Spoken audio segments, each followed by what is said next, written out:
That's how energy works. It doesn't end when you get off the table or hang up the phone, right? It continues. And I think even, like I said, just having that awareness contributes. And I love how you said, yeah, we can do it all by ourselves. So why would we reach out to someone else? Because we can, right? We can do it alone, but we don't have to do it alone.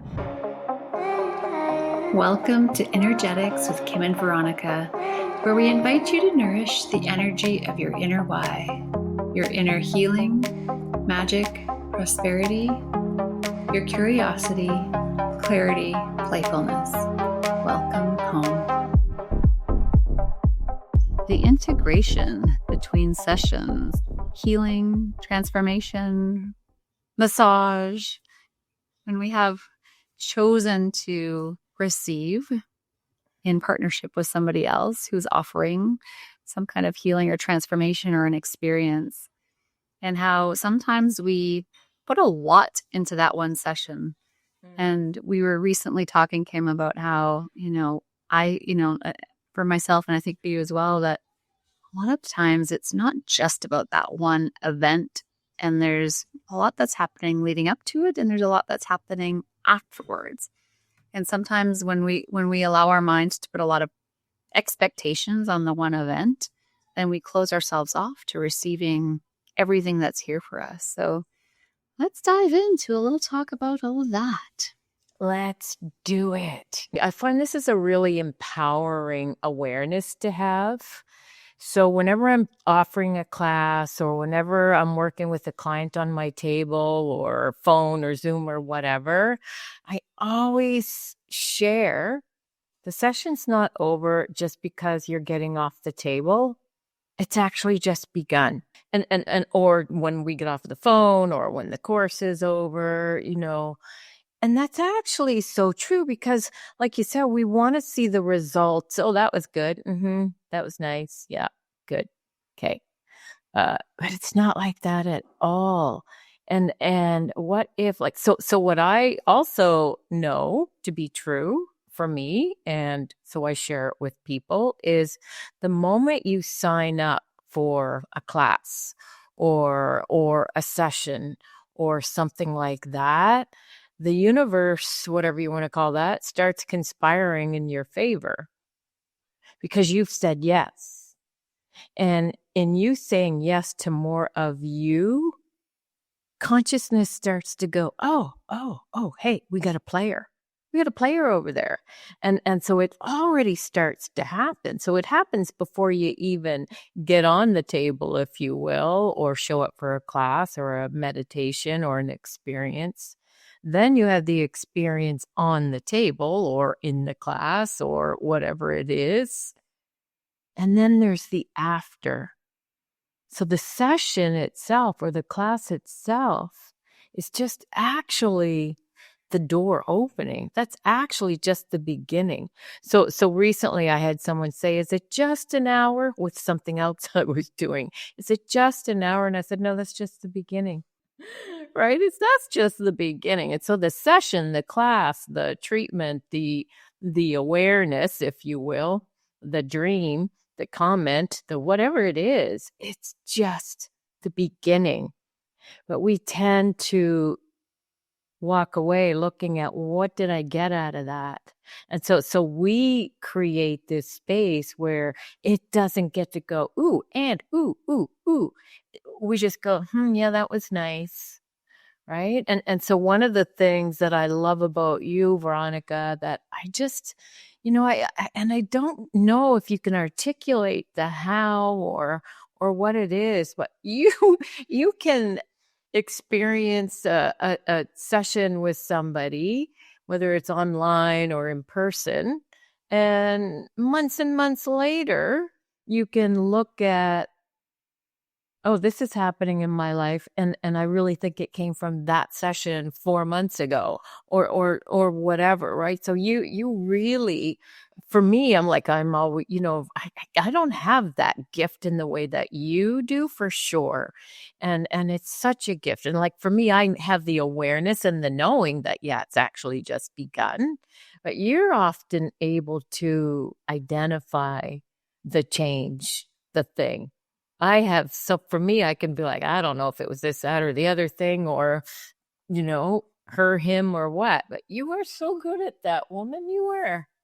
Well, thank you. And I think it's different for everyone, right? So always wanting to just have that disclaimer that, I think I've gone through periods of time where I'm like, do I need to work with somebody? Can I not just do this on my own? And I think, and there's so many different modalities and there's so many different people offering so many different things. And so you don't need any of it really, but we can also benefit from that collaboration and from the communion that happens when you join together with another person and are a recipient, a receiver of their gifts. And so for the last, since September, I've been working with a woman more like in a more committed way than I have for a long, long time. And she's a shaman, and um, she's a healer, she's a coach, she's everything. And so I've done 3 like full day sessions with her that have been really transformational, but I didn't really receive the transformation until after. And so that's something that I was, exploring with you, Kim, about how I just had one last week and it was intense and it was big and it was wonderful. And at the same time, the whole time that I'm going through it, in my mind, I know this is just the beginning. So what's going to come in the weeks and even months to come is really where the clarity, the wisdom, the healing, the transformation comes. And sometimes when our mind really locks it into it just being that one day or that 1 hour or whatever, it's kind of looking for a certain expectation. And then if we allow our minds to look for that and we don't receive it, then we write it off and we don't actually benefit from what's there for us. And because I'm in a longer term, mentoring or whatever with her right now, I'm able to go back now to a session that happened last September and be like, oh, I'm still receiving from that session because I'm open to it, right? And I'm like, oh, I can see how it's all weaving together. Oh, I met with her in February and this came forward. I'm now in June realizing what happened last September and receiving and benefiting from the transformation that was, a catalyst from that one in-person session, if you will. And, when I'm 5 days out from an in-person session with her, and I could feel the energies before. So what you were saying about like once you've kind of signed up for it, like the co-creative components start to come together. And because I'm tuned into energy as you are, Kim, maybe not everyone listening is, but you can benefit from anybody who is, because we could start to feel it, right? So I could feel it like 5-6 days before. I'm like, ooh, my light went out. I could start to feel it like, oh, it's coming together. And I don't have all the details. My mind doesn't understand it, but I can still open to receiving what's coming through leading into it. Then I benefit from that 1 hour or 1 day with her. And now it's like, okay, now allowing that transformation to continue to be embodied, to be continue to be received. And when I'm open to that, wisdom drops in and healing drops in and clarity drops in, and it's such a beautiful experience. And I think we really can limit ourselves when our mind decides it needs to be within this hour, and it's like it starts now, it finishes now, I didn't get what I thought I was going to get, and yet there could be so much more that you could be receiving if you just opened it up to being much broader than that one isolated time frame. Yeah. And just having the awareness that that is how energy works. I think even just going in, knowing that, just knowing that, that's how energy works. It doesn't end when you get off the table or hang up the phone, right? It continues. And I think even, like I said, just having that awareness contributes. And I love how you said, yeah, we can do it all by ourselves. So why would we reach out to someone else? Because we can. Right? We can do it alone, but we don't have to do it alone. And that support, that love, that being witnessed. And I might have something activated within my DNA that you don't. And so just us coming together, whether it's on the table or for lunch, but when you're on the table, you're typically or on a session, whether it's phone, Zoom, whatever, you are more showing up for that intention as opposed to us having lunch together. It doesn't mean it doesn't happen when we're having lunch together and during these calls, right? whether you're listening to us or somebody else, that activation happens. It does. And so, yeah. And but when you're laying on someone's table or showing up full with that intention in mind, it takes it to a different place. But what if we showed up in the world, period, like that, knowing that, everybody there has something that can contribute to us. We don't have to know what it is, right? I don't have to know what the cranky person over there, is contributing to me. How could I even possibly anyway? Right. But yeah, if we just allow ourselves to recognize that we're all infinite and we're all pieces of the puzzle, right? I have no idea what piece of the puzzle you have, right? Well, I know a lot of them and you know a lot of mine. What if there's more? And so again, it's just being open to the possibilities of the ooh la la. What else is here for me that I don't even know about? That is a really fun piece for me. What's here for me that I don't even know about, that I can't even possibly imagine? And I don't sit and wait for an answer. I just go about the curiosity of it. But yeah, I just got off the table 2 hours ago. And it was lovely, lovely, lovely, lovely. And I gifted her, she gifted me. And yeah, of course, I'm still receiving from that, and it will continue. But I see so many people that'll say, yep, that'll last. Oh, how long should that feel good for? Oh, 3 days. I'm like, oh, well, what if it's, what do we really know about time anyway? And again, it's not over when you get off the table. And what if 3 days is somebody else's perception? That may be true for them, doesn't mean it's true for me.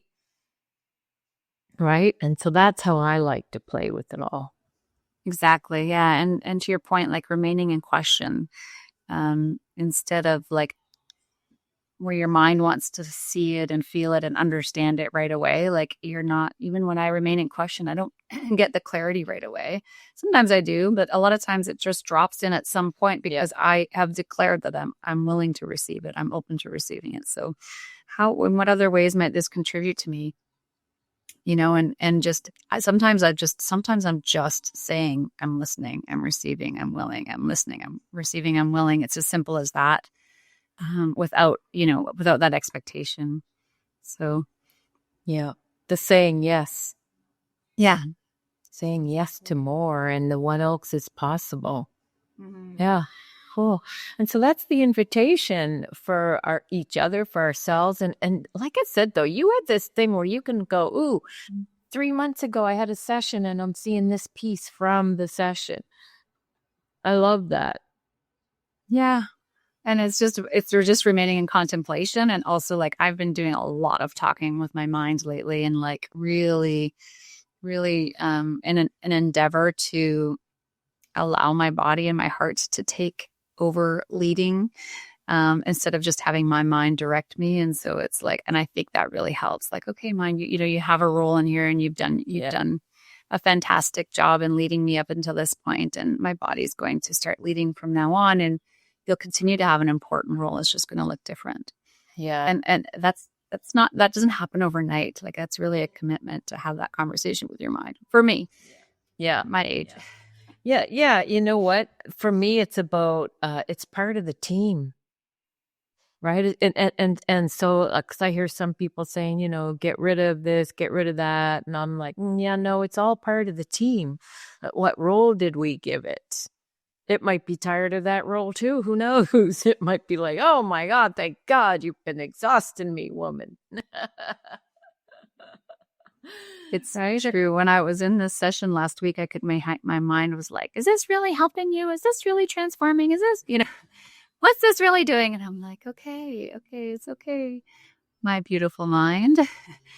And let's just see what might be here for us. And that it really is like to be able to see it as something functioning within you and not identifying with it as it being you, which most of our lives, or at least for me, most of my life, it's been my mind is me. And really seeing that it has a role, it's a component, it's a part, it's important, but it is not all of me. Right. Yeah.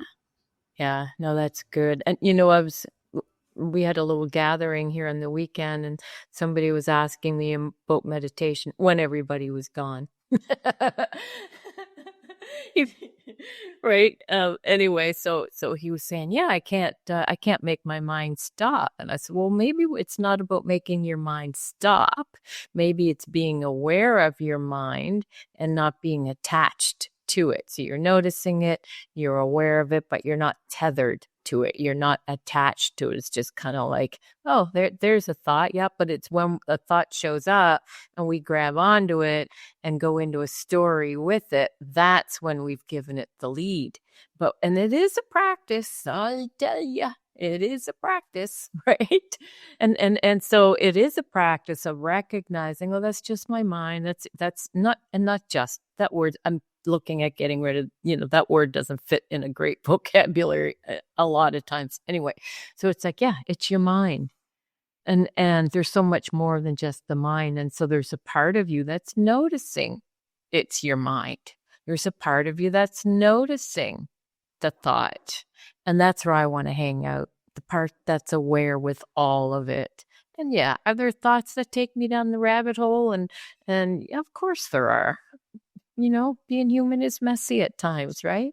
And so, yeah, that's the practice, is allowing the thoughts to be there, but not going down the rabbit hole with them, right? Just kind of saying, oh, yeah, oh, my mind. Oh, my mind. Hello. And then coming back to whatever. But yeah, so that's what the guy was saying. It's like, I can't meditate because I can't stop my mind. And it's like, but that's not what it's about. It's just letting the thoughts move as a thought, right? Just let it move as a thought. And I know it sounds easier so it is a practice, and you do get better if there is such a better, but you get stronger at it the more you practice. I mean, and when you practice and it doesn't work, that was your practice. That was it for that moment. Doesn't mean you did it wrong, right? It's just like, that's what it was for that moment. That was your meditation or your, thought in that moment. So like looking at the mundane tasks like driving, brushing your teeth, whatever, our mind can be all over the place. And there's not a wrongness in that, but we just get to notice it. And yeah. Yeah. But yeah, exactly. I love how your mind was doing that. Is this really helping you? Right?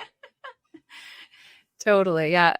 It's funny when you can start to see it that way, as the separate little voice.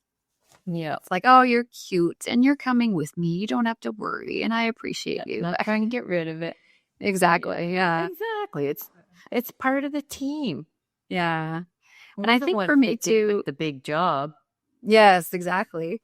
And I think too, like, and I think, Kim, you feel the same way too, but like, I've been obviously doing a lot of breath work over the last 5-6 years. And it's been, it's prevalent in this industry.